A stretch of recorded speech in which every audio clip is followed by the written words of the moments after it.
Yo, Laker fans and family, it's the West Coast crossover. Yo. I am JD. And I am Jeremiah the Prophet. And this the podcast where we're sad today, man. That's just real talk. Yo, that's the fact. A lot has been going on in Lakerland. Mostly good, but something bad and tragic happened. Prophet, let them know why we here off the real. Yo, this is hard for me, but check. I cried 81 tears over the last 24 hours. I've always had a love for heroes with no superpowers. You know, Batman, Iron Man, and in real life, Kobe. I wrote this verse frozen in my car, think about what that man showed me. I'm talking about discipline. Not fucking off time like other niggas did, shooting in the gym. While everybody else is asleep, it's time to get it in. If you wasn't grinding full time, then he would make you into a distant friend. He fuck with Tom Brady, Tiger Woods, you know, niggas like him. I mean, I never knew that kind of nigga exists. Fake pass within an inch of his lips and didn't flinch. Free throws with no Achilles, dropped in 50 with a broken face. Dislocate a finger, hide it from the coach and snap it back in place. They always said that you didn't pass, so why you pass away? Got a nigga in his feelings right now, Kobe, I have to say. They always said you didn't pass, so why you pass away? You got a nigga in his feelings right now, Kobe, I have to say. Yo. As you know, man, as recently reported, as of yesterday, Kobe Bryant, arguably the greatest Laker ever, and one of the greatest players to ever grace an NBA court, passed away, along with his daughter Gianna and 7 other individuals. So today we are definitely mourning Kobe. You know, overall the season in itself, just looking at that, has been great, but something big and devastating and major has happened that has affected both myself, Jeremiah the Prophet, and every other single Laker fan that I know, man. So we wanted to get into that today. We also wanted to share some of your thoughts and sentiments about Kobe. And man, let's just try to get through this together. Yeah, man. I was at church and my phone was blowing up, ringing over and over again, man. You know, it's on silent and stuff, but I kind of peeked at it and I saw it was my mom, dude. I thought there must be something going on at the house, you know, that something was going on with my personal family, bro. The way she called me, and then she called my son, and then she called my wife, then she called me again. I'm like, damn. So I texted her back in church, you know, hey, I'm in church, but is everything okay? She said, you know, they say Kobe Bryant died. Man, I went on my phone. I'm like, this can't be right. I subscribe to everything, nigga. You know what I'm saying? Mm-hmm. I subscribe to fucking Bleacher Report and ESPN and every fucking Laker thing that there is. And I'm like, how would my mom know before me? That don't make no sense, dog. You know what I'm saying? I got an aunt in Calabasas. You know what I'm saying? Anyway, man, I looked at my phone. There was nothing about it, man. So I went back to my church service, dude. You know what I'm saying? Yeah. And I'm listening to the sermon. And I look around to my left and right, and everybody start pulling out their phones. And I'm like, fuck, dude. You know, I knew it was true then, man, because the whole church, nigga, this is a mega church that I was at that day, man. The whole church, everybody on their phone, nigga, and it's a good sermon, you know. And eventually the pastor actually took a second and talked to everybody and said, man, if you guys didn't know, Kobe Bryant passed away in a helicopter accident. There's no way he could have known that he wouldn't see himself inducted in the Hall of Fame and be around for February during the All-Star game. You know, it's time to, you know, look inside and think about eternity. And, you know, I'm not going to get into preaching or nothing, but this shit hit me hard, bro. It hit me hard, man. And the day after, the timing, man, right after LeBron passed him as the 3rd all-time scoring leader in the history of the NBA, Kobe's last tweet was congratulating that man, saying, you know, you did your thing, you know what I'm saying? And that's crazy, bro. It's crazy, man. Yeah, showing love to LeBron, man, as he passed one of his records. And I remember when I got the news, I was actually in Anaheim, and I was at a training for work. I had been there already for three. This is my 3rd day there. First 2 days, it was funny. I showed up, dress shirt, slacks. The 3rd day was like a half day. We were done. It was pretty relaxed. I came in, I had on some regular old jogging pants, and my Laker pullover on. So we went through the day, and it ended right before noon. All right. As we were getting up, one of the people that attended this conference walked up over to me, and they were like, "Hey, did you hear what happened? I saw your Laker shirt, and I was wondering if you heard about Kobe." And I was like, "What happened to Kobe?"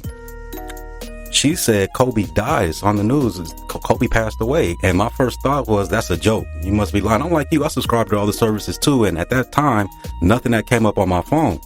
But I opened my phone and started looking. I saw one little story on Facebook, and I thought it was like a meme. And I was like, yo, this shit is going too far. Yeah. But with these fake deaths, y'all tripping. And then I remember I was like thinking like, this girl is lying to me. But like 2 3 minutes later, you see it come on Yahoo, ESPN, Wojnarowski, and I still just couldn't believe it. And by this time I had walked to my car and I was just by myself, just trying to get information. And something hit me that, okay, Kobe passed away. I even hit up my boys and I was like, "Hey, have y'all heard about Kobe?" And he was like, "Yeah, he's passed." And I still couldn't believe it. I got in my car and started driving around like aimlessly. You know what I'm saying? I'm in Anaheim. I'm supposed to be going to the freeway and going home, but I'm just like driving lost because I can't think straight. I got on the freeway, I got the radio on, and all I listen to is sports talk radio, and you just hear people talking about and reminiscing about Kobe and confirming that it's true. And just like you, man, it hit me like a ton of bricks, and I'm bawling my eyes out on the freeway. I can look over and I see other people wiping tears from their eyes, and forgive me, this is the first time that I've actually gotten to speak about it, because when it happened, I wasn't taking no phone calls. I was just I was hurt. And I was just contemplating and thinking like how I felt. This is my first time a celebrity or an athlete where somebody passed away and it actually affected me, like personally, emotionally. And I was like, it felt like a family member, man. It felt like a family member, and it just hurt. I didn't know what to say. I didn't want to talk about it. I just wanted to be in my feelings by myself and just kind of reflect on my thoughts about Kobe and, his family, man. His family. That's really what struck me out. As big of a fan as what Kobe does on the court. Yeah. Both of us are family men.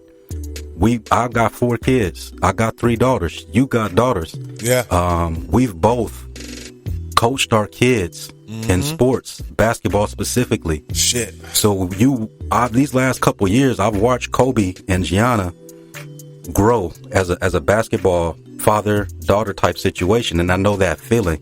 And I'm happy for Kobe, just seeing him do that, get involved with the kids, build his Mamba Academy. And like I said, you know me, I'm with the kids. I coach high school football. I'm about that. So I became an even bigger fan of Kobe when his playing days were done, because of what he was doing off the court to support basketball kids, women's basketball, and all of that. So it was really hitting me. And he had so much greatness ahead of him that he was not going to be able to realize, and to know that he wasn't going to be able to see all of his kids. He has a child that's like, what, 2? That's not going to really know him, man. He's something like that. He's not going to be able to get to see them grow up. They're not going to be able to grow up with their dad. He left a wife behind. So being a dad with a family and trying to build that foundation and make them successful, it hit me like on 2 levels. One of my favorite athletes ever died. That's one thing, but a role model as a man right now, and as a father, as a community builder, he died as well. And like I said, so forgive me if I get emotional. Like, this is my first time talking about it, and I feel comfortable, because I feel like I'm in the space of my Laker family here at the West Coast Crossover. Right. So, it's a good place to emote and to talk about Kobe and to reminisce over some of the good things. Yeah, man. I gotta say, dude, touching on what you were just saying as a sports dad, you know what I'm saying? My son is a basketball player, or aspiring basketball player, I should say. And we've been training since he was a tiny little kid, man. And so other sports dad, people who are really into it, how I am, you know what the fuck I'm talking about, man. Waking up early in the morning, man, driving all around, going to all the practices and travel ball games and all that kind of shit. You develop a really special bond, like, me and my son bond over sports, man. You know what I'm saying? I got a special relationship with him, and it's because of basketball, my guy. I wish I could say it's because I'm super dad. But, I got 3 kids, my girls, I love them, and we have a close relationship too. But it's for different reasons. Just the time, the time that you spend out there rebounding, nigga, and kicking back and saying, hey, do this and do that, and passing the balls like that old catch in the front yard. Hey, when you show him like something, he can use it. Yeah, but even while I'm passing him the ball back, you know what I'm saying? What happened to that girl you said you like, and all that kind of shit. All that happens out there on the basketball court, And so when I watched Kobe and Gianna, I was particularly interested in their relationship because she was 13, and when Todd was 13, before he's in high school, having to deal with all those practices, we were really spending even more time. And it was similar to what I see him doing. You know what I'm saying? Facts. And I look at that, man, and I saw that she was his kid that took on that Mamba mentality, dog. You know what I'm saying? I got to see enough of Gigi from watching their little relationship. It's not like I was going to their games and shit, you know what I'm saying? Right. But I would always peep out anytime the highlight came across or anytime there was some footage. I always paid attention. And I seen like, man, this little girl right here, she got heart. She fucking, she make the same faces. She walk like my nigga. You see that Mamba mentality. Yeah, dog. You know what I'm saying? It's like, man, that's a trip. No wonder my nigga ain't tripping about trying to have no boys. He like, man, fuck that. Let's do it right here. Yeah. And she's the same way. And you could see, like you were saying, sharing stuff over basketball. You could see, remember, Kobe didn't come back to the Laker games for the first couple of years. You would rarely see him, and he'd dip out at halftime. He bringing her. But he recently, came for her. Right, she got into basketball, and she brought him out. Not only to the Laker games, but all of a sudden, they were at the Sparks games a lot. Yep. So now you're seeing Kobe around the Lakers a little bit more and getting more involved and active with the team during game days. I'm sure it helps that LeBron is there and the team's doing a lot better, but still, that bond, him and Kobe, you always saw them together.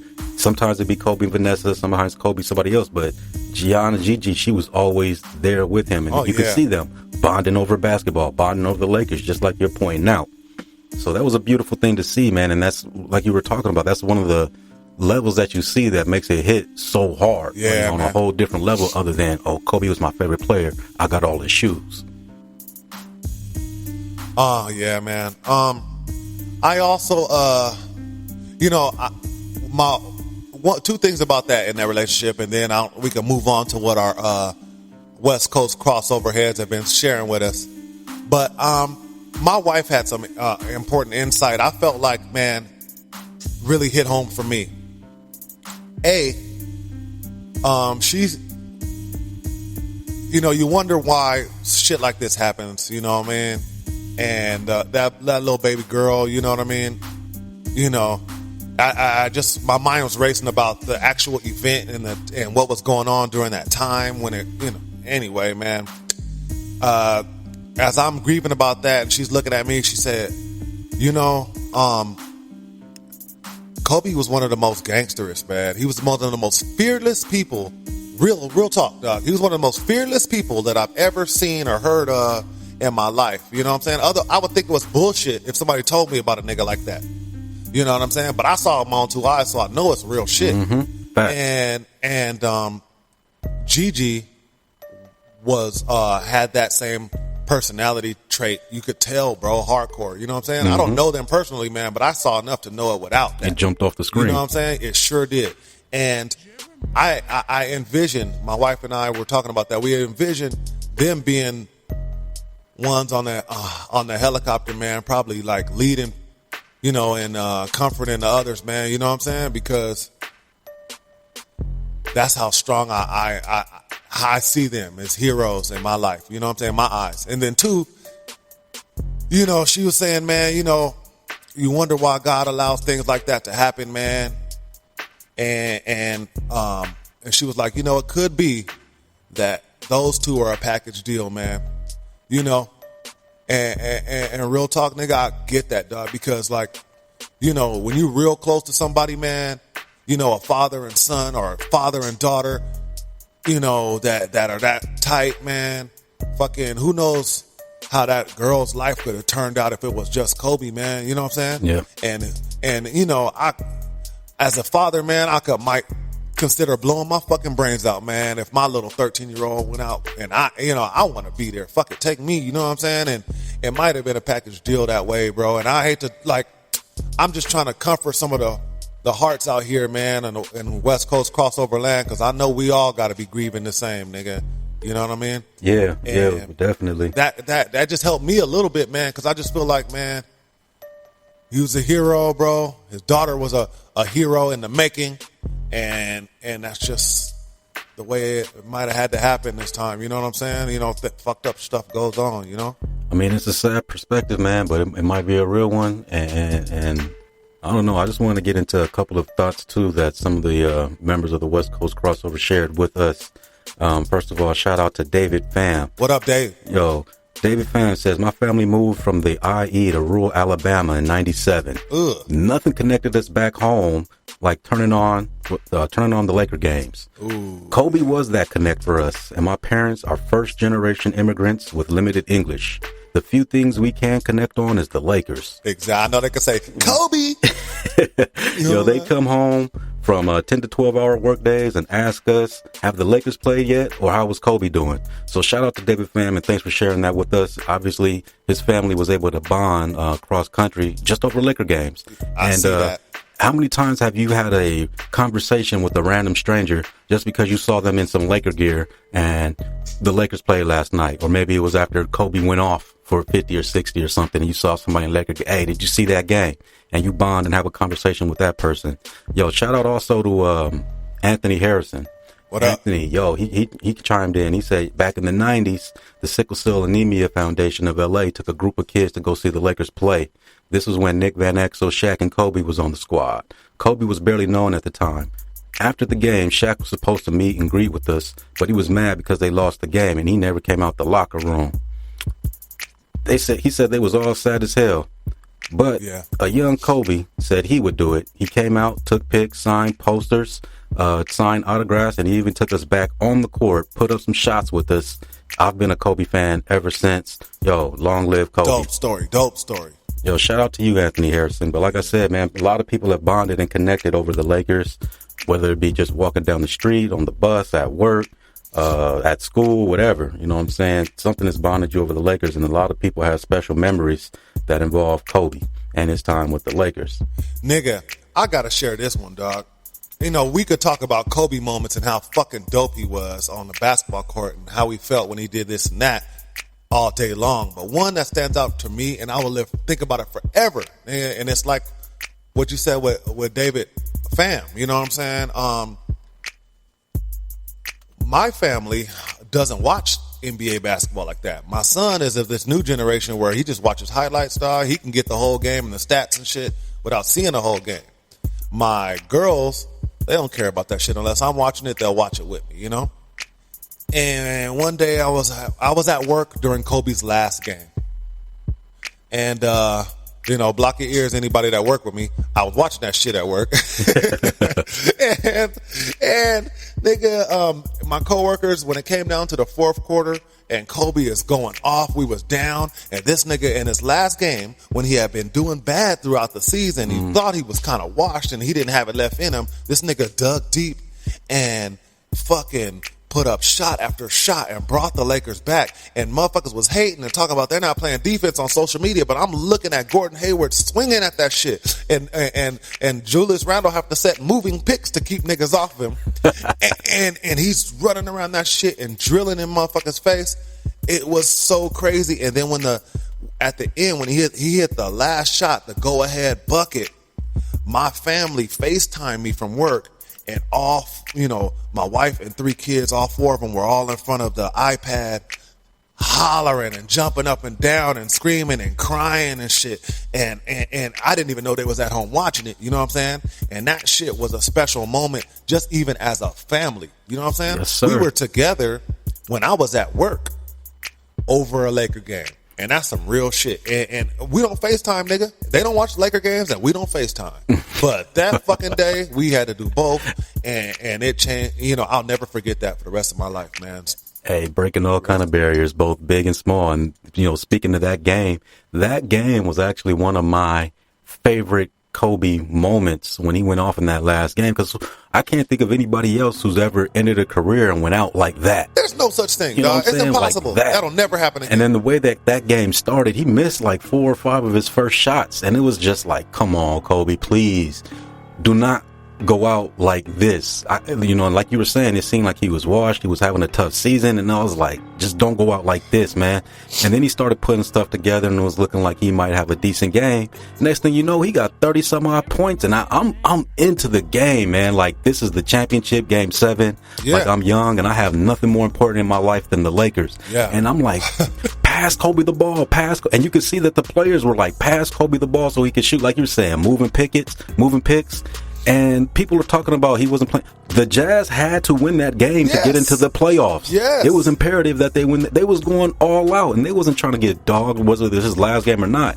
Didn't matter. Kobe went off for the 62, brought the Lakers back, won that game, and it was just one last triumphant moment for Kobe Bryant that almost encapsulated his career when you watch that game. Nigga, and then you watch it at the end and nigga says Mamba out. Yes, and then he picks up the mic and he gives that riveting moving speech and hits you with the Mamba out. One last thing one last long lasting impression of the Mamba on the court was just a cold move altogether, and it just goes with who he was, man. And it was just, I remember just feeling elated, like, damn, I can't believe how happy I am watching this meaningless regular season basketball game, and it's only meaningful because this is Kobe's last game, our last time to see him play in person. And look what the fuck he went out there and did. He went out there and gave us 62. Man.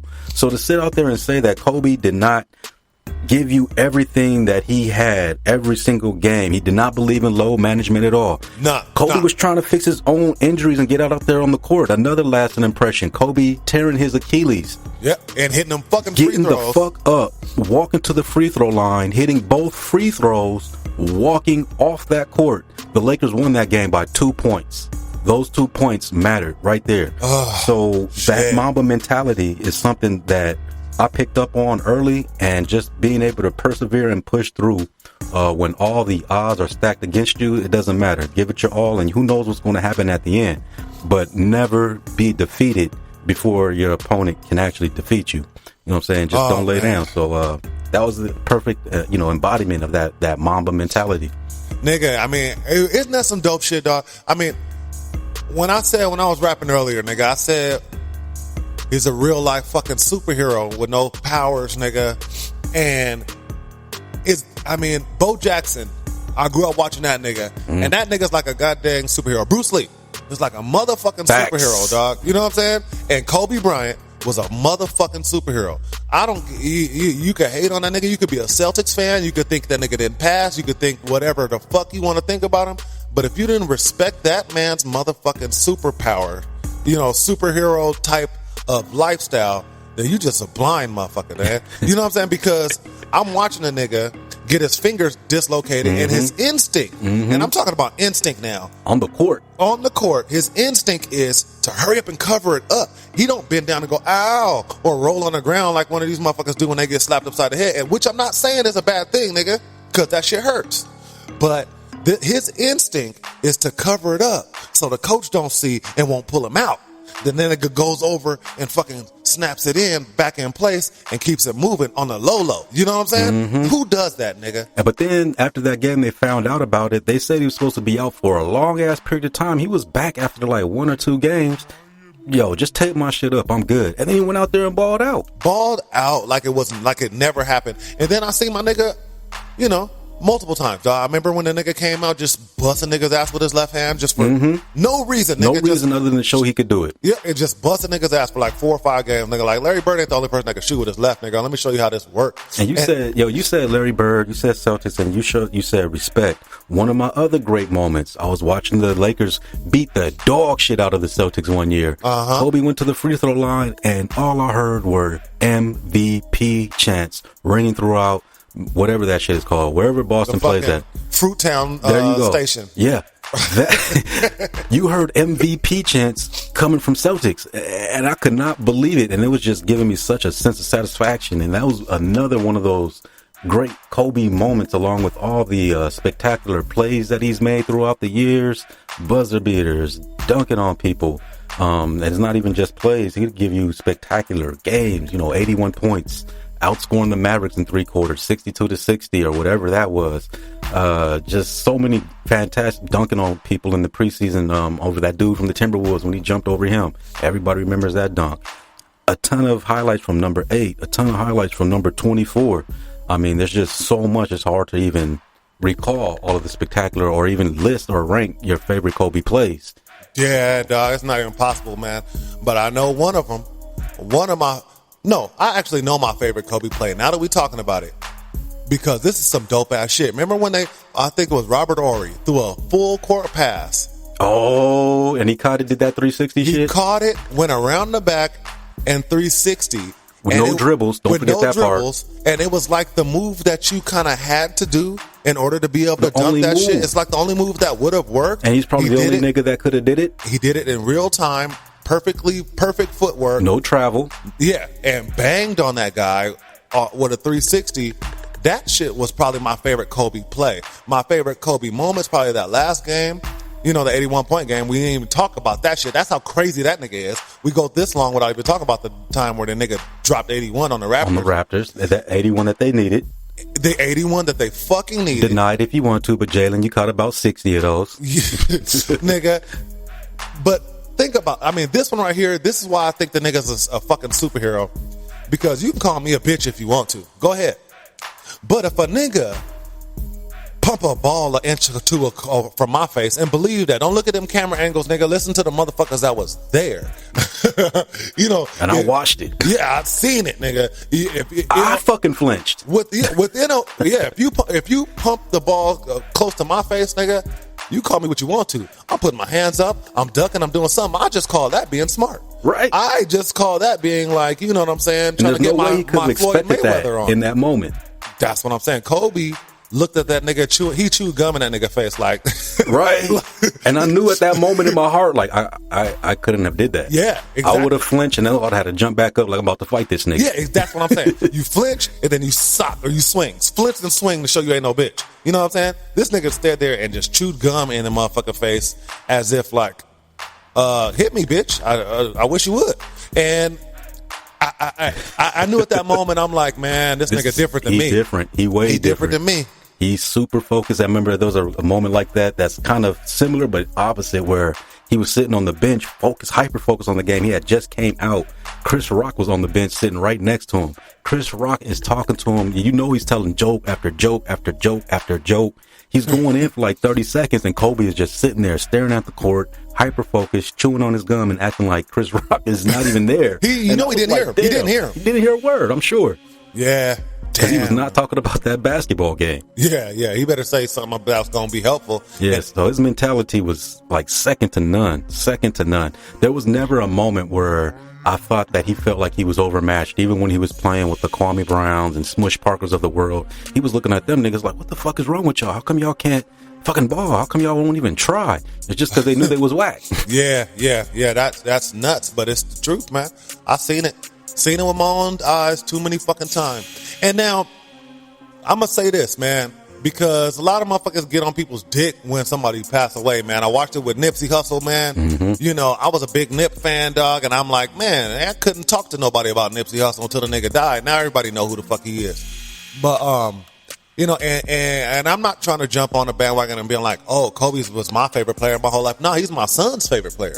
I grew up on Magic Johnson. Mm-hmm. You know what I'm saying? That's my favorite player.